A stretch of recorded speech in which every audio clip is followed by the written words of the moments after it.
everybody, we're back at the main farm today. I didn't realize Hurricane Katrina was making a comeback. Dad's in the 9510, and what we're doing today is we're harvesting beans at the main farm.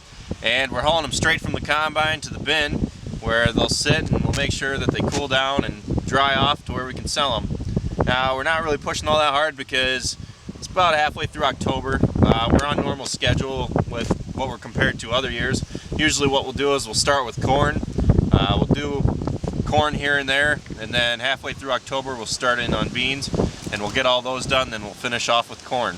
So let's get started.